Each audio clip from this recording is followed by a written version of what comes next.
In Port Shepstone, some businesses were forced to close after the heavy downpours that caused localized flooding. Business owners say they've lost millions of rands in stock, cars, as well as furniture. SABC News reporter Mlondi Radebe has more. We are still here in Port Shepstone. Many shops have been closed due to the flooding that happened last night at around 10 o'clock until 3 o'clock this morning. We'll just speak to Mark at Dalton, who will briefly tell us about the situation in this shop. Mark, thank you very much for your time. No problem. Briefly about the situation when you guys arrived at the shop. Well, basically, last night, as you know, it rained very heavily, and it was literally a space of 3 or 4 hours of heavy rain, and this whole basin filled up completely with water. When Jacques arrived this morning, the water had receded, but obviously his whole shop was completely full of water. He's lost millions worth of stock that is in all the bin boxes, so it's really a catastrophe for Jacques. And unfortunately, it's just a natural thing. We can't predict it, and he didn't know. You went home normally last night, and this morning it comes, and this is a shop. So yeah, it's a very, very sad day, you know, for all the businesses here in this area in Port Shepstone. You are telling us that the water, how much water was in the shop, and how, can you just maybe describe the damage? The cars, the Goldwagen vehicles were both parked in the back here. They were totally submerged. If I must tell you, the water was probably up to about here.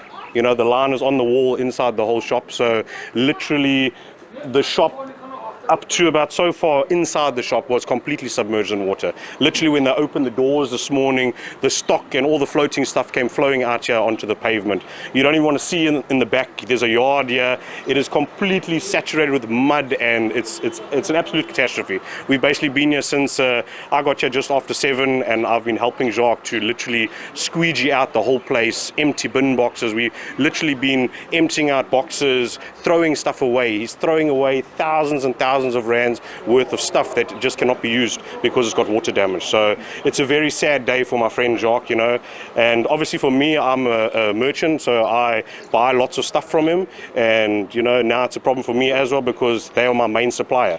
You know, I specialize in VWs and Audis, so I buy exclusively from Goldwagen. So it's a very sad day, and we're trying our best. That's why I'm here, to help get him back up and running. You know, he's got no electricity. There's a problem with everything because it was all submerged. So today is basically just the mopping up, and tomorrow I'm sure we'll start seeing what he can do to start trading again.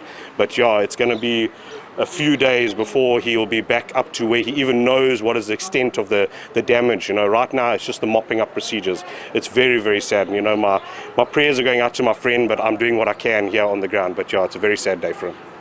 Tell me about this incident. Is the first time this thing happened in this area? How can it be prevented if someone can? Look, this is it's actually like a natural sort of disaster. What happens is this whole area is in like a basin, and there's a river on the other side of the main road, and then what happens is you'll have a very high tide, excessive rain, then the water can't come out of the river. Then it basically fills up this whole basin, and basically whoever shop is here gets flooded.